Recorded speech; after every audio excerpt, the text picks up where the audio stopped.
This episode is brought to you by Hostfully. Using Hostfully, you can create a free digital guidebook for your listing so that you can save time creating a professional experience for every guest that comes and visits your spot. Learn more at hostfully.com. Welcome to Get Paid for Your Pad, the definitive show on Airbnb hosting, featuring the best advice on how to maximize profits from your Airbnb listing, as well as real-life experiences from Airbnb hosts all over the world. Welcome. Get paid for your pad. Get paid for your pad. Get paid for your pad.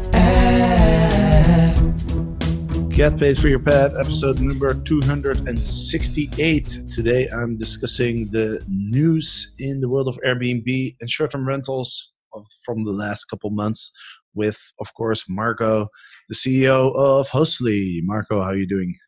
Great. How are you, Jasper? I'm very well. I'm back home in Barcelona after a 2-month journey that took me back to the Netherlands first for Christmas and then to Paris and the Philippines, Taiwan, and Indonesia, and then back to France, Portugal, and now I'm back in Barcelona finally. I'm going to stay here for the next 3 months or so at least.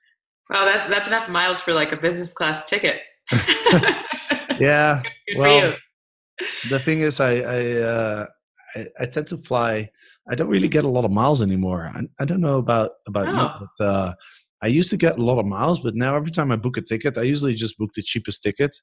And okay. A lot of times those tickets, you just don't get miles anymore. And the other thing is I travel with Air Norwegian a lot now. And they do have a rewards program, but it's you get like, you book like an $800 ticket and then, you get like $2 of credit or something. It's nothing. It really doesn't add up, and you can't use it for upgrades or anything. But what I like about Air Norwegian is that they have a business class that's, well, it's called Premier or I can't remember what they call it exactly, but it's not quite as good as business class, but it really changes the flying experience from kind of not a very good experience to a very comfortable experience. Is it more space, or because I know you're kind of a tall person? I'm not so tall, so like the size of the seat doesn't matter as much to me, but I know for tall people it really matters. No, it's not like, some airlines, they have like this thing called Economy Plus. And this is really a lot better than Economy Plus. This is, I would say it's almost business class. It's like great. you have like you can recline your seat way further than Economy Class, and you get the business class treatment. And you definitely have you have a lot more space. So it's not quite the business class experience, but it's pretty close to it, but at a much more affordable price. Norwegian air tickets are typically quite cheap, and then their premier tickets are typically twice the price. And so, for example, like a single intercontinental, like a single ticket would be like $700, maybe $800, whereas a normal business class ticket would probably be somewhere between $1,500 and $2,500, I would say. So right, which is not so crazy if you're going to fly a long haul flight, like a 10+ hour flight. Yeah, exactly. Yeah. The way I always like to calculate it per hour. So if I'm paying $400 extra and it's a 12-hour flight, then it's like, about $35 an hour. So then I think, okay, is it worth $35 an hour? And in Norwegian's case, for me, that is the case. Yeah, definitely. So. Cool. But yeah, anyway, So Barcelona, it's great now. It's like the summer has already started. It's like 20 degrees Celsius almost, and it's sun every day. So it's almost like it's pretty much like summer, and that would be summer in Holland, to be honest. Yeah, I love Barcelona. It's such a great place to be, and it's just, I'm sure it's actually nice year round, but especially in the spring, I bet it's really nice. Everybody stays out later, the sun's out later, you know what I mean? It just feels a little bit more alive. Absolutely. Hopefully all of the other people in the snowy regions are starting to see hints of spring too, because I know this is just such a hard season for colds and feeling like you can get outside, but it's coming soon. Absolutely. And I know you've been up to some interesting stuff, right? You went to a conference? Yes, I went to New Orleans last week to go to the very first Women in Vacation Rentals Summit, which was sponsored by VRM Intel and Amy Hinault. And it was a great conference. It was huge. It was, I think, probably 350 people were there, maybe even more. It was over 2 days at the Ritz-Carlton in New Orleans, which is, by the way, the location of the Vacation Rental Managers Association conference in October, which I highly recommend if you are a professional vacation rental manager. But anyway, it was so great. It was mostly women, about 95% women. Although, as I was joking with you, you should have come because there were a few guys that were there. And standout things were the content, the camaraderie. People were just very open to talking and sharing about their businesses. As a vendor, we're kind of called a vendor because we are a software provider in the space. I don't get the luxury of going to sessions and really talking to people because there's usually an exhibit hall and we have to be at our booth during the exhibit hall. But there was no exhibit hall at this conference. It was all about community building. And so it just was a great opportunity to talk to owners and property managers, vacation rental managers from all around the world about what their challenges were and not feel so time constrained about it. There were a lot of meals where the food was really great. I don't know if you've traveled around the US, but this was really, really, really good food compared to a lot of locations in the United States. And they were long forms, like sit down meals. And so you'd be able to sit down at a table, get your food, introduce yourself, and then be able to get into some more interesting topics as opposed to it being kind of a speed dating experience, which a lot of these networking events feel like sometimes. And for me, I get really worn out and also just kind of tired after a while doing those kind of speed dating experiences. And I really enjoy getting a little deeper with property managers. So one thing that I ended up speaking with is kind of dovetails into our first topic, I think, is around legislation. I ended up speaking with Diana from R&R Vacation Rentals in Tahoe, and she told me a lot about their plight with the city of Tahoe, which is intending to ban over about 1,400 vacation rentals by 2021 or 2020. And she just talked about how they missed an opportunity to influence the legislation because it ended up going to a ballot, and local voters who are not property owners and not even sometimes the vacation rental managers ended up voting to do this big vacation rental ban without understanding the full economic impact on the region. So we started talking about that, and I heard a lot of other people talking about legislation from all around the country. So that was definitely a hot topic, along with keeping up on software technology and the latest trends. So it was a great experience. But I thought I'd mention that because I think we're going to talk a little bit about some of those legislative challenges in other regions. Yeah, and Lake Tahoe is a pretty popular location for tourists, right? Isn't it? I'm sorry, Lake Tahoe? Yes, it is. It's extremely popular. Diana and I did a back of the envelope calculation that showed that it will take about $100 million of vacation rental bookings off the market. It's a huge impact because the occupancy rates in that region are very high. The nightly rates are high. Travelers are spending a lot of money on skiing and snowboarding and other outdoor activities. It's like I don't know if you've been to like Banff or even some of the locations in like the Swiss Alps, French Alps, different locations in Colorado, like Aspen. It's kind of a location like that where maybe not as big as Aspen, but it has outdoor activities, mountains, and it's a highly sought after tourist destination for the Bay Area. So yeah, it's a big deal actually. I don't think people in San Francisco or people in Tahoe really fully appreciate what this legislation could do. They're going to challenge it in court, but it could have a huge impact on how people can travel. Yeah, so that kind of surprises me that a location they're very dependent on visitors and tourism would adopt very restrictive regulations around Airbnb and short-term rentals. Mm-hmm. Yeah, I think the motivation is there's two things going on. One is people who live there give the travelers a bad reputation because of like partying, and that is true, right? You do get people who are going to come and like be disrespectful towards neighbors, be loud, be drinking, hopefully not driving and drinking, but I'm sure that happens. And I think that those kind of flare-ups really are top of mind for people, and they get concerned and frustrated with it being their neighbors that are doing that.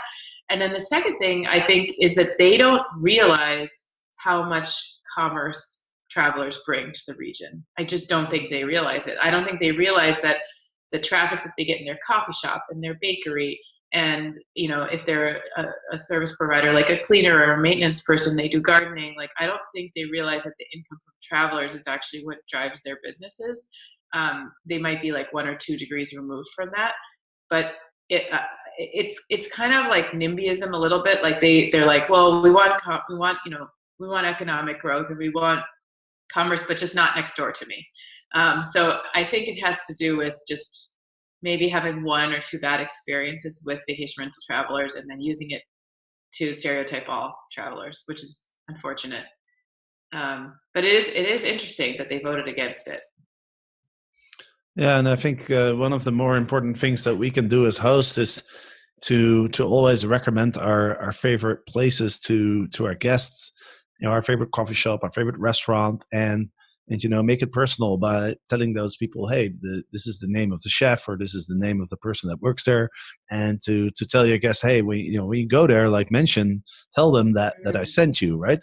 Yes. Because I understand that if you have a local coffee shop or something, people come and go, and how are you going to know that people are staying in these Airbnbs? So if every host does that, then I think the local businesses will become more aware of how much money they're actually making on these visitors, and that could shift the the sort of the perception or the opinion of people about Airbnb and short-term rentals, I think. Yeah, I agree with you. I think I think the vote was just short-sighted because to that same effect, like people just are not connecting the dots. And both, it's like you telling the travelers to mention the owner's name, and it's also, go to the coffee shop and talk to the manager and say, hey, I have a lot of people who are coming through my unit. Like, I just wanted to mention that to you. And if you want to offer some sort of, not even a promotion, like where a discount, but just if you want me to help you do better, like let's work together to get more traffic into your coffee shop. It's a win-win for everybody. And actually at Hostfully with our product, we're thinking about ways to do that more easily with local businesses, and nothing specific on that, but we believe in shoring up local commerce as much as we can. And we think that that's in the best interest of hosts and travelers and businesses to do that. So hopefully we'll see more this year in technology that will help hosts do that and build those relationships. Yeah, and there's also a lot of new apps coming up, by the way. The whole Airbnb and short-term rental niche, there's so many new apps coming out. Like I get emails almost every day now, like with people that have startups and all sorts of different apps and stuff. But we'll talk about that later. But over in a different podcast. But let's dive into the news. I think one of the most interesting stories, or at least one of the stories that really has been dominating the news in the Airbnb world, is what happened in New York, where these 3 guys, they are being sued for, I think, over $20 million. These are 3 guys that started, I think they're ex-real estate brokers who started in 2012. They started with 1 apartment.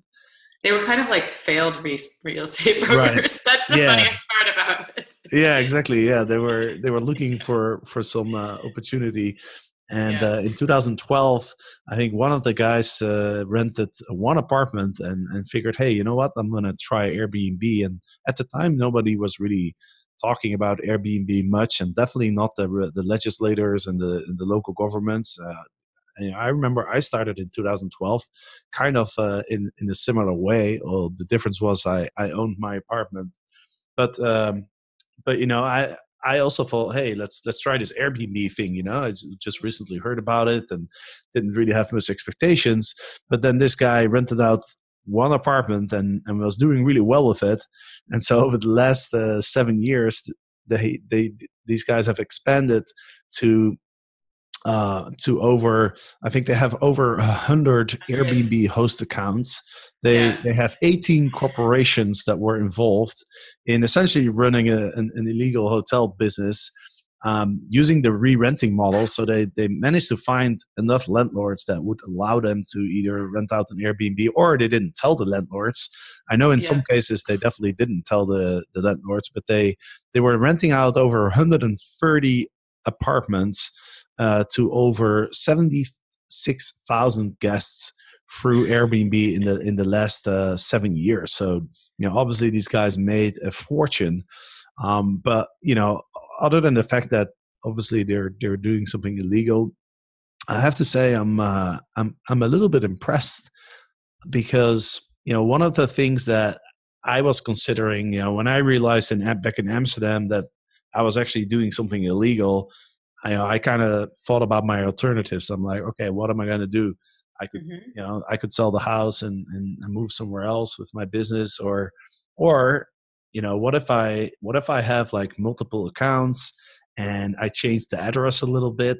That's right. Like these guys did. Because if you can only use one address, right? You can create a second Airbnb account with somebody else's name, but if you put the same address, it's going to recognize it. So you have to change the address. And I remember thinking about it, and I was kind of thinking it's too much of a hassle, like having these multiple Airbnb accounts and changing the addresses and all that stuff. And other than the fact that I'd rather do something legal than illegal.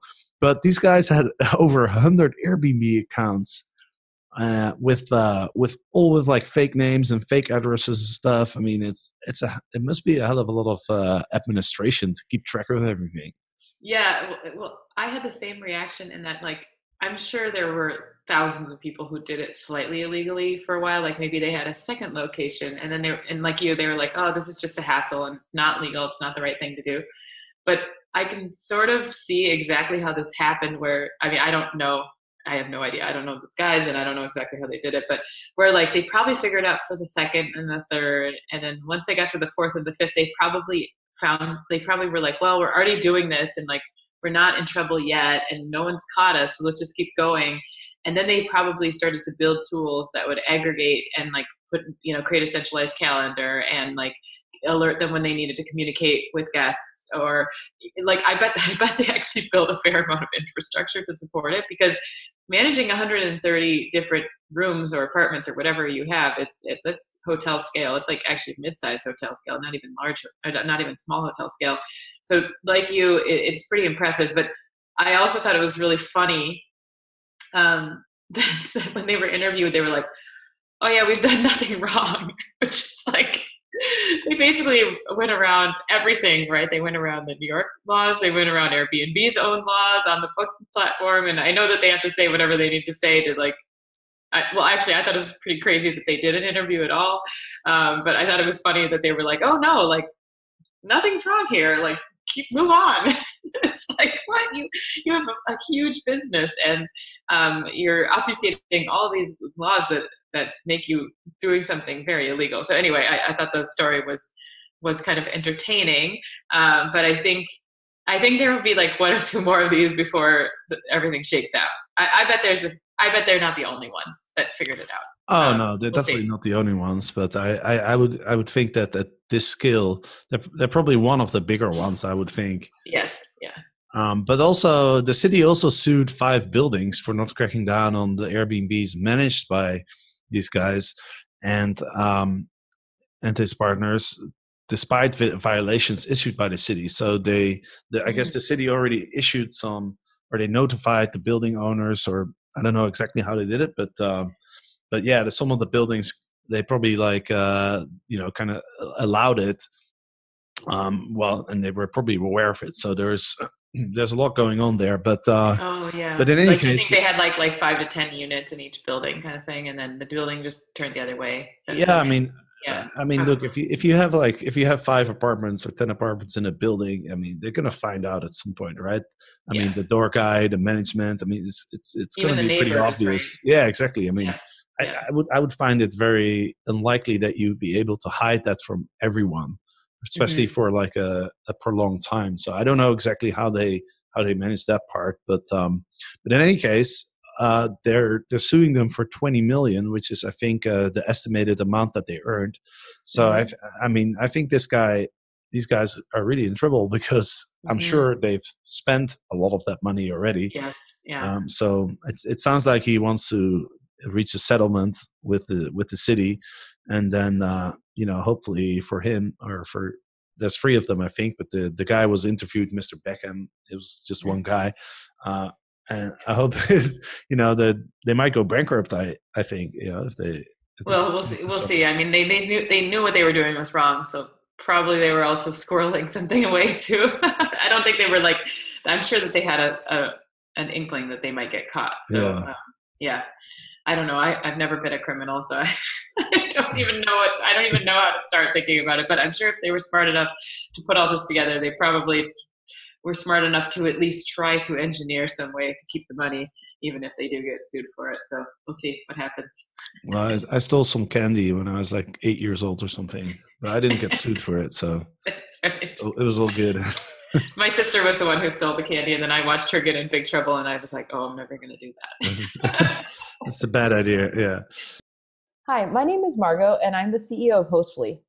We are on a mission to make local travel a lot better, and we're starting with digital guidebooks to make that happen. Using Hostfully digital guidebooks, which work great on any mobile device, on desktop and in print, you can share important property information and local recommendations with your guests. You can also save time and create a great guest experience that each traveler will appreciate. Hostfully guidebooks are very fast to make, and we've included some advanced features where you can feature your custom logo, your colors, custom categories, and essentially your brand. Please take a chance to check us out at hostfully.com.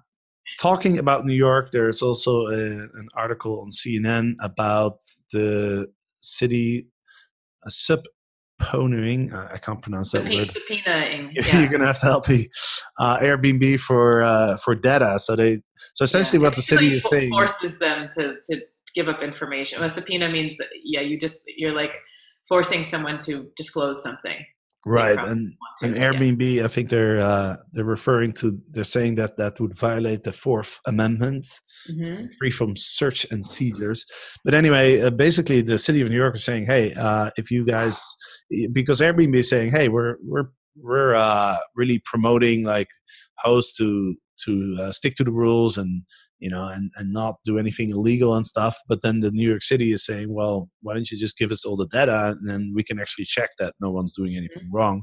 But then Airbnb doesn't want to do that, and I think they've had similar requests in other places. And so far, I can't think of any location where the government has been successful in actually forcing Airbnb to share data. I know in Amsterdam they tried to do the same thing. Because for the city, it's so much easier. Actually, in Amsterdam, there's something going on as well because initially a couple of years ago they restricted Airbnb hosting to 60 days, but then they wanted to change it to 30 days, and so Airbnb went along with the change to 60, but now they don't want to go along with the change to 30 days.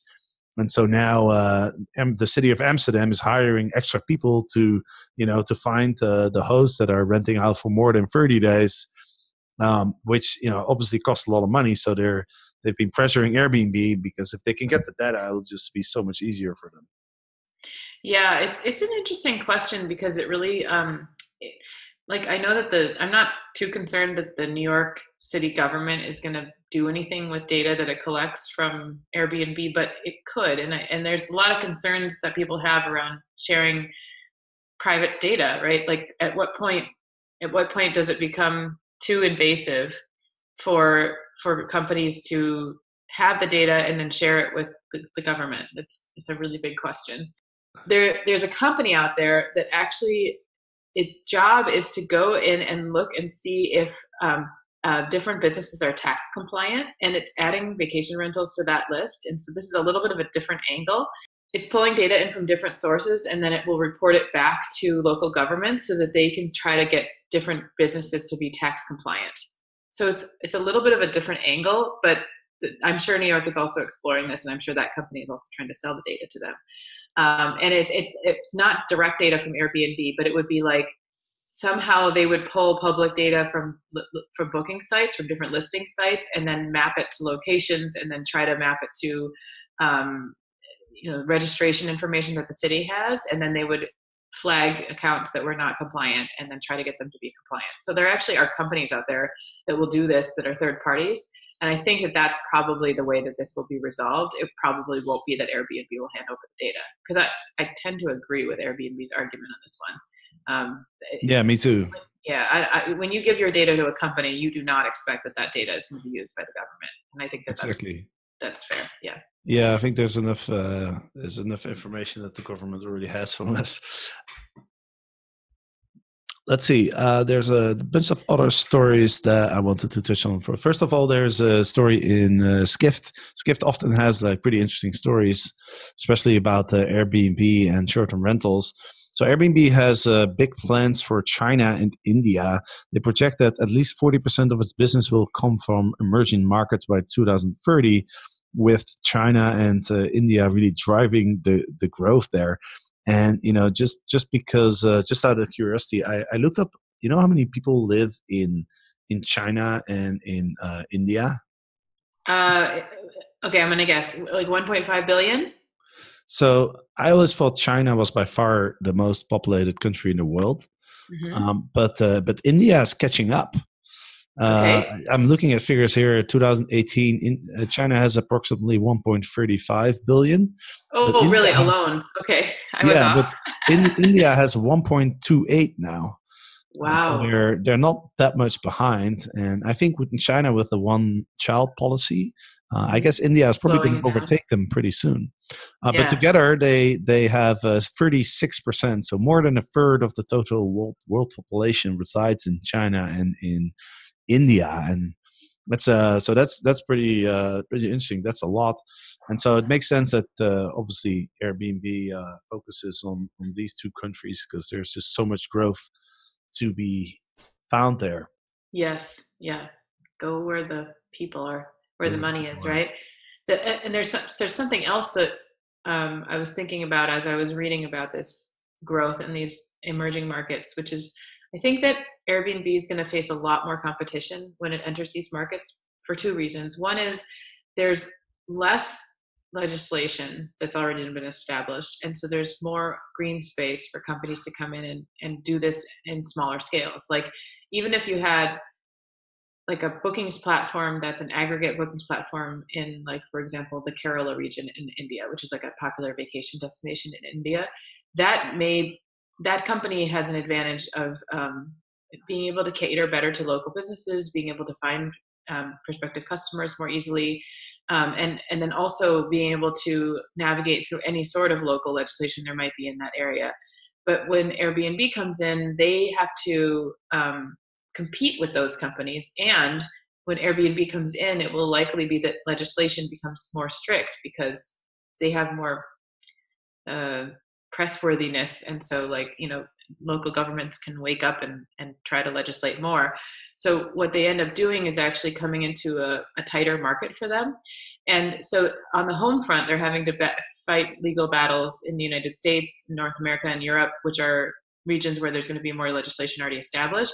And so they're having to fight headwinds there. And then also in emerging markets, they're going to fight headwinds with competing with more intense competition and probably increasing legislation as they land there. So I think it's actually going to be quite challenging for them to do that. In the article that we were talking about, they said that 40% of their business is likely to be from these emerging markets in the next 5 years or so. I think that's still true, but it's going to be a harder hill to climb than it has been, I think, in the local North American market and European market. What do you think? Yeah, no, absolutely. I mean, there's some big competitors out there too in China and also in India. So I mean, there's local players that are seeing the opportunity as well. And I think especially in China, the big complaint that I think is being negotiated now as part of the trade negotiations with China, between the US and China, is that the local Chinese government makes it really hard for foreign companies to be successful in China, and that's right. They support their own companies. So I think that's definitely true. So we'll see. I mean, Uber is a good example. I think Uber gave up in China, right? They joint ventured with another company, or they partnered, or I can't remember what happened exactly. But I think they kind of it was kind of throwing in the towel. Mm-hmm.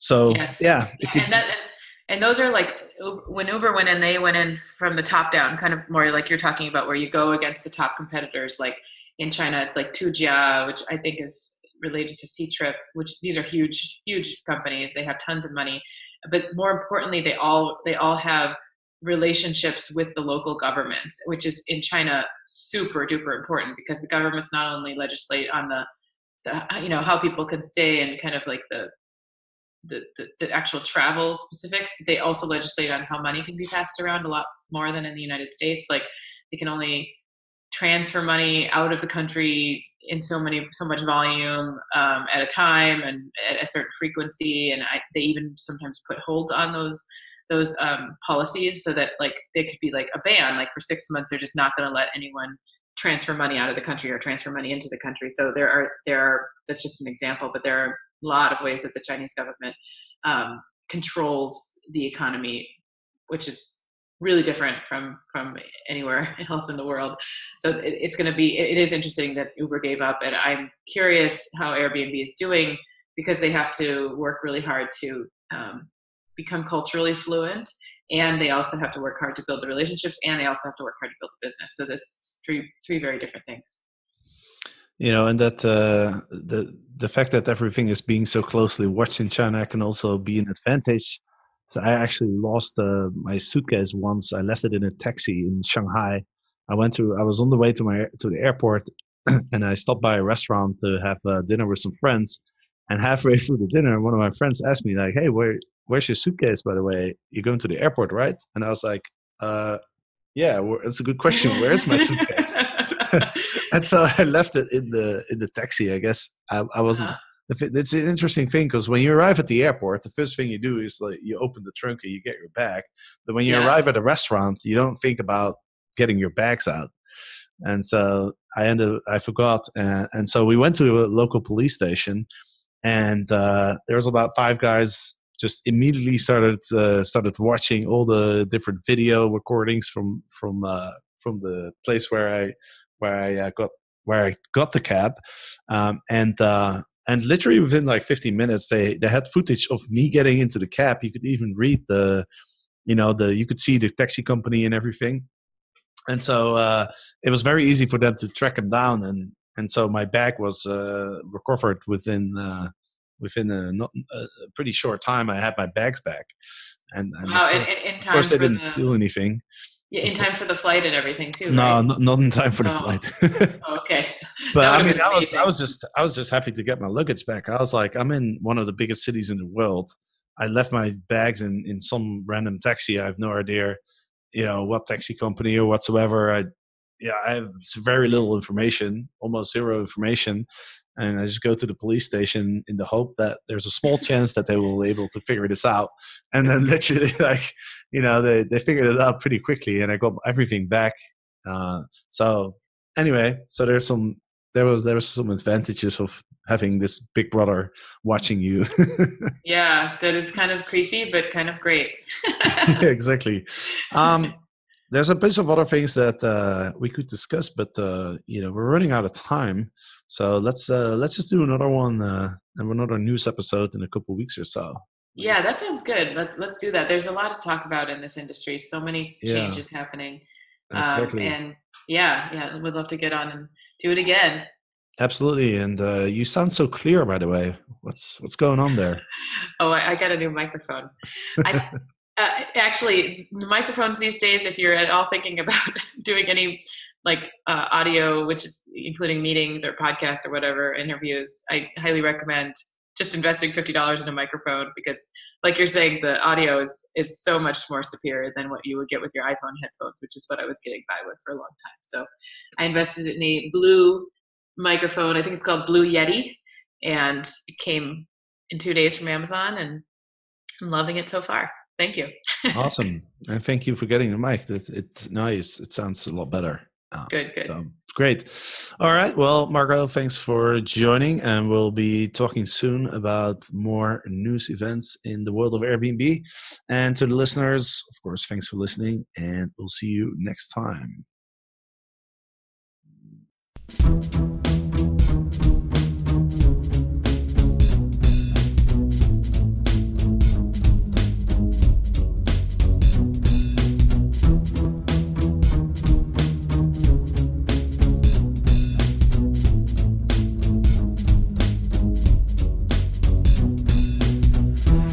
Get paid for your pad. Get paid for your pad. Get paid for your pad. Get paid for your pad. Get